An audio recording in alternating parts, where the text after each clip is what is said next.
नमस्कार, स्वागत, वंदन, अभिनंदन आप सभी लोगों का आज की इस वीडियो में, जिसमें हम क्लास 9 का मैथ सब्जेक्ट का चैप्टर नंबर 8 जिसका नाम है क्वाड्रिलेटरल। तो आज की इस वीडियो में हम इस चैप्टर के कुछ क्वेश्चन को अटेंड करेंगे। तो बिना किसी तरह की शुरुआत करते हैं आज की इस वीडियो की और स्टार्ट करते हैं आज के इस क्वेश्चन प्रैक्टिस की वीडियो का। तो अब इस वीडियो का सबसे पहला क्वेश्चन ये कह रहा है कि show that bisectors of angles of a parallelogram form a rectangle, कि इस पैरेललोग्राम जो कि एबीसीडी है उनके जो एंगल के बाइसेक्टर्स हैं वो एक दूसरे से जुड़ के एक रेक्टेंगल यहां पे बना रहे हैं जो कि पी क्यू आर एस है। इसे हमें प्रूफ करना है। ठीक है, तो सबसे पहले हम लिखेंगे गिवन कि क्वेश्चन में दिया क्या गया है। तो क्वेश्चन में दिया गया है कि A B C D is a parallelogram. Okay, पहली चीज ये दी गई है। दूसरी चीज ये दी गई है कि angle bisectors of a parallelogram. ठीक है, फिर गिवन के बाद लिखेंगे टू प्रूव, जिसमें हम लिखेंगे क्वेश्चन का एम, क्वेश्चन का ऑब्जेक्टिव। ठीक है, तो क्वेश्चन का एम ये कह रहा है कि हमें प्रूव करना है कि जो पी क्यू आर एस है यहां पे जो बन रहा है वो एक क्या है, रेक्टेंगल है। P Q R S is a rectangle. तो रेक्टेंगल की डेफिनेशन हमें पता होनी चाहिए। रेक्टेंगल की डेफिनेशन ये कहती है कि rectangle is a type of parallelogram whose one angle is equal to 90 degree, that is right angle. ठीक है, ये है रेक्टेंगल की डेफिनेशन। अब डायग्राम में हमें कोई चीज ऐड करने की जरूरत है नहीं, तो हम कंस्ट्रक्शन हेडिंग नहीं डालेंगे। टू प्रूफ के बाद सीधा हम प्रूफ की हेडिंग डालेंगे जिसमें हम क्वेश्चन का पूरा क्रियाकलाप करेंगे। ठीक है, तो क्रियाकलाप में क्या करेंगे, क्रियाकलाप में हम ये करेंगे जैसे कि गिवन में हमें ये बताया गया है कि जो एबीसीडी क्वाड्रिलेटरल है वो एक पैरेललोग्राम है। तो इसमें जो एबीसीडी होंगे, जो एबी और सीडी होंगे, ये एक दूसरे के क्या होंगे, पैरेलल होंगे। ये एक दूसरे के पैरेलल होंगे। ठीक है, ये एक दूसरे के पैरेलल होंगे। अब ये एक दूसरे के पैरेलल होंगे तो जो एडी होगा वो ट्रांसवर्सल हो जाएगा। ठीक है, एडी जो हो जाएगा वो ट्रांसवर्सल हो जाएगा। तो जो एंगल ए होगा यहाँ पे जो एंगल ए होगा और यहाँ पे जो एंगल डी होगा वो को इंटीरियर एंगल हो जाएगा। तो हम ये कह सकते हैं कि angle A plus angle D बराबर 180 डिग्री। कैसे, को इंटीरियर एंगल्स। कैसे, को इंटीरियर एंगल्स। ठीक है, और इस लाइन के पहले, इस चीज से पहले आपको एक लाइन इस प्रूफ में ऐड करनी होगी कि since AB is parallel to CD and AD is a transversal, therefore angle A and angle D are co-interior angle। ठीक है, ये आप लिख दोगे, फिर उसके बाद आप ये चीज लिख दोगे।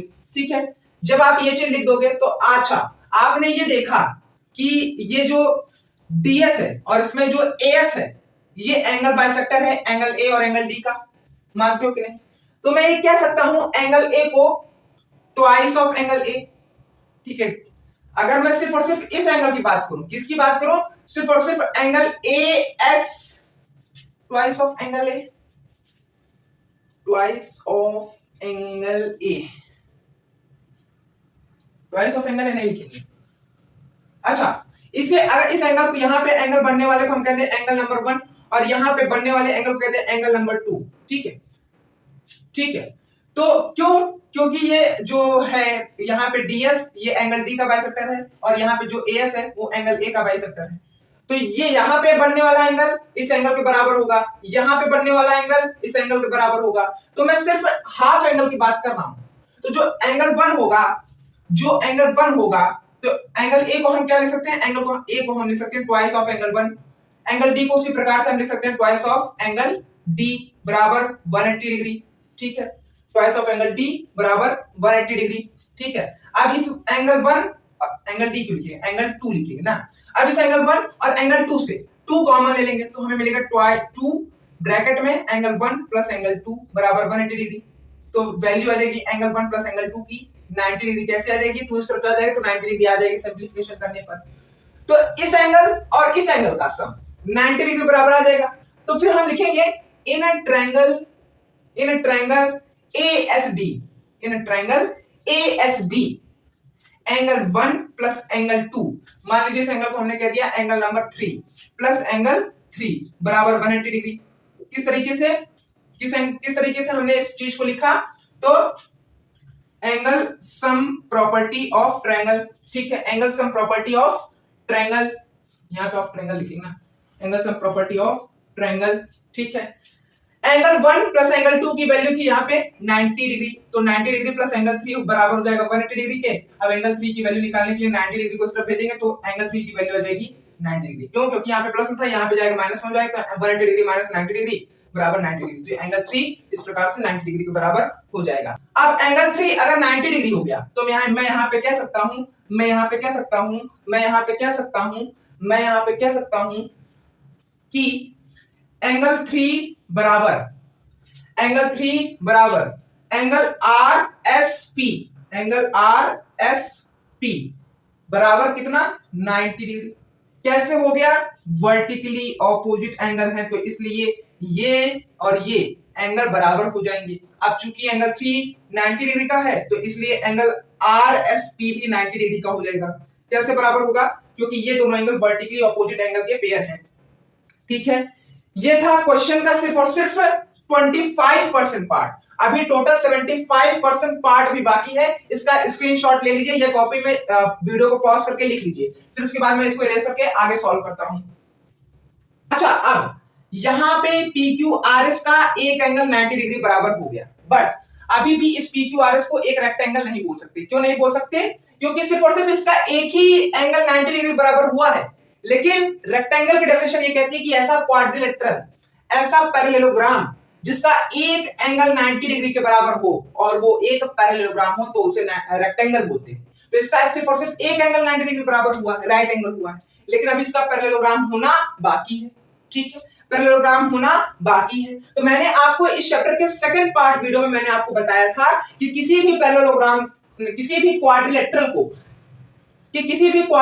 को पैरेललोग्राम प्रूफ करने के लिए क्या क्या रास्ते हो सकते हैं, जिसमें से मैंने एक रास्ता बताया था कि अगर उस पैरेललोग्राम के ऑपोजिट एंगल्स को एक दूसरे के बराबर कर दे तो वो क्वाड्रिलेटरल पैरेललोग्राम माना जाएगा, ठीक है। तो हम क्या करेंगे, सिंपली इसके चारों एंगल की वैल्यू निकालेंगे, और अगर चारों एंगल की वैल्यू निकालने के बाद सभी ऑपोजिट एंगल्स एक दूसरे से बराबर हो जा रहे हैं तो ये PQRS पैरेललोग्राम प्रूफ हो जाएगा। 90 एक एंगल 90 डिग्री हो गया, पैरेललोग्राम प्रूफ हो गया। अब क्या बाकी, सीधा राइट एंगल रेक्टेंगल कह देंगे, ठीक है। तो अब आगे क्या करना हमें, अब हमने ये ट्रायंगल का यूज कर लिया, अब हम इस ट्रायंगल का यूज करते हैं, ठीक है। तो हम ये लिखेंगे, अच्छा इसको छोड़ो, सबसे पहले इसी ट्रायंगल में देख लेते हैं ना। एक लाइन लिखेंगे उसके आगे कि since AB is parallel to CD and BC is a transversal, therefore angle B and angle C are co-interior angles। तो अगर ये co-interior angles हो गए तो मैं ये कह सकता हूं angle B plus angle C बराबर 180 डिग्री। कैसे? co-interior angles, ठीक है, ठीक है, ठीक है। अच्छा, ये जो BQ है ये एंगल B का एंगल बाइसेक्टर है, और ये जो QC है ये एंगल C का एंगल बाइसेक्टर है, ठीक है। तो मैं ये कह सकता हूं कि ये एंगल इस एंगल के बराबर होगा और ये एंगल इस एंगल के बराबर होगा ना। तो अगर मैं सिर्फ और सिर्फ इसके इस पार्ट वाले एंगल की बात करूं, इस पार्ट वाले एंगल की बात करूं, तो मैं क्या कह सकता हूं, मैं ये इस एंगल के रेस्पेक्ट में इस एंगल B को, अगर मैं इस एंगल को रिप्रेजेंट कर दूं एंगल नंबर 4 और इस एंगल को रिप्रेजेंट कर दूं एंगल नंबर 5, ठीक है। तो मैं इस एंगल के रेस्पेक्ट में एंगल B को किस तरीके से लिख सकता हूं, एंगल B को लिख सकता हूं ट्वाइस ऑफ एंगल 4। उसी तरीके से इस एंगल C को भी, एंगल 4 नहीं लिखेंगे, एंगल B है ना, तो एंगल 5 लिखेंगे ट्वाइस ऑफ एंगल 5, ठीक है। और एंगल C को इसके रेस्पेक्ट में कैसे कहेंगे, तो इसके रेस्पेक्ट में कहेंगे ट्वाइस ऑफ एंगल 4, इस तरीके से लिखेंगे बराबर 180 डिग्री, ठीक है। कॉमन ले लेंगे तो हमें कॉमन मिलेगा एंगल 5 प्लस एंगल 4, ठीक है, 2 बाहर चला जाएगा इज इक्वल टू 180 डिग्री। तो एंगल 5 प्लस एंगल 4 बराबर हो जाएगा 90 डिग्री। क्यों? क्योंकि 2 यहाँ पे डिवीजन में आ जाएगा, सॉल्व करने पे 90 डिग्री आ जाएगा, ठीक है, ठीक है। अब क्या लिखेंगे, फिर वही चीज लिखेंगे कि in a triangle BQC, in a triangle BQC angle 4 plus angle 5, इस एंगल को मान लेते हैं हम एंगल 6, ठीक है। तो प्लस एंगल 6 बराबर 180 डिग्री। कैसे? Angle sum property of triangle, ठीक है। तो एंगल 4 प्लस एंगल 5 हो गया 90 डिग्री, ठीक है, और बचा एंगल 6, ठीक है, तो बराबर 180 डिग्री होगा। तो एंगल 6 की वैल्यू निकालेंगे तो 180 माइनस 90 हो जाएगा, एंगल 6 की वैल्यू आ जाएगी 90 डिग्री। ठीक है, फिर उसी तरीके से हम लिखेंगे, फिर उस तरीके से हम यहाँ पे लिखेंगे, क्या लिखेंगे, फिर उस तरीके से हम यहाँ पे ये लिखेंगे कि एंगल 6 बराबर एंगल पी क्यू आर। ठीक है, बराबर कितना होगा 90 डिग्री, कैसे, वर्टिकली ऑपोजिट एंगल। ठीक है, एंगल 6 बराबर एंगल पी क्यू आर, यहाँ पे एंगल बनने वाला है। ठीक है, जैसे बराबर हो जाएगा क्योंकि ये दोनों एंगल वर्टिकली ऑपोजिट एंगल है। इफ एंगल 6 बराबर 90 degree therefore angle P Q R also be a 90 degree. Okay, इस तरीके से हमारा इस क्वेश्चन का 50% पार्ट खत्म होता है। अभी और बचा 50% पार्ट, तो बिना किसी तरीके उसको भी समझेंगे। सबसे पहले आप वीडियो पॉज करके इस इतने पार्ट को आप लिख लीजिए अपनी कॉपी में, फिर उसके बाद आगे बढ़ते हैं। तो अब आइए बढ़ते हैं इस क्वेश्चन में और आगे। तो मैंने इस एंगल को मान लिया एंगल नंबर 7 और इस एंगल को मान लिया एंगल नंबर 8। ठीक है, ठीक है, ठीक है। तो मैं आगे एक और लाइन लिखूंगा, since AD is parallel to BC and DC is a transversal then angle D and angle C also be a co-interior angle. अब एंगल D और एंगल C को-इंटीरियर एंगल्स हो गए, तो मैं कह सकता हूं angle D plus angle C is equal to 180 degree. कैसे, कैसे, को-इंटीरियर एंगल्स। वही कॉन्सेप्ट मैं हर बार लगा रहा हूं, वही कॉन्सेप्ट मैं हर बार लगा रहा हूं, बस वही कॉन्सेप्ट बस बार बार रिपीट हो रहा है बस। ठीक है, इसीलिए थोड़ा सा लॉन्ग होता जा रहा है, बाकी कॉन्सेप्ट छोटा सा है। ठीक है, ठीक है। अब इस एंगल डी को क्या मैं ट्वाइस ऑफ एंगल 7 लिख सकता हूं क्या? उसी तरीके से एंगल सी को ट्वाइस ऑफ एंगल 8 लिख सकता हूं क्या? कैसे, जो डीएस है वो एंगल डी का एंगल बाइसेक्टर है और जो क्यूसी है वो एंगल सी का एंगल बाइसेक्टर है। तो इसलिए एंगल 2 बराबर एंगल 7, एंगल 4 बराबर एंगल 8। ठीक है, ठीक है, ठीक है। तो इसलिए मैं एंगल 7 के रिस्पेक्ट में इस एंगल डी को ट्वाइस ऑफ एंगल 7 कह सकता हूं और साथ साथ इस एंगल 8 के रिस्पेक्ट में इस एंगल सी को ट्वाइस ऑफ एंगल 8 लिख सकता हूं। ओके, तो ये बराबर हो जाएगा 180 डिग्री के। अब कॉमन ले लेंगे फिर उसी तरीके से, एंगल 7 प्लस एंगल 8 बराबर 180 डिग्री। ठीक है, तो एंगल 7 प्लस एंगल 8 आ जाएगा 90 डिग्री। ठीक है, फिर लिखेंगे वही चीज in triangle PDC, in triangle PDC angle 7 plus angle 8 plus इस एंगल को मान लेते हैं, मान लीजिए हमने इस एंगल को कह दिया, इस एंगल को हमने क्या कह दिया, इस एंगल को हमने कह दिया एंगल नंबर 9, इस एंगल को हमने कह दिया एंगल नंबर 9। तो angle 7 plus angle 8 plus angle 9 बराबर 180 डिग्री। कैसे 180 degree, angle sum property of triangle. ठीक है, ठीक है, ये बात क्लियर हुई। अब angle 7 plus angle 8 90 degree plus angle 9 की वैल्यू पता नहीं 180 डिग्री। एंगल 9 की वैल्यू निकालने के लिए इस 90 डिग्री को इस तरफ भेजेंगे तो ये हो जाएगा 180 डिग्री माइनस 90 डिग्री, तो एंगल 9 की वैल्यू आ जाएगी 90 डिग्री। ठीक है, अब आगे यहां पे मैं करूंगा। ठीक है, अब अगर एंगल, अब आगे करने की जरूरत ही नहीं, हाँ आगे करने की जरूरत ही नहीं है।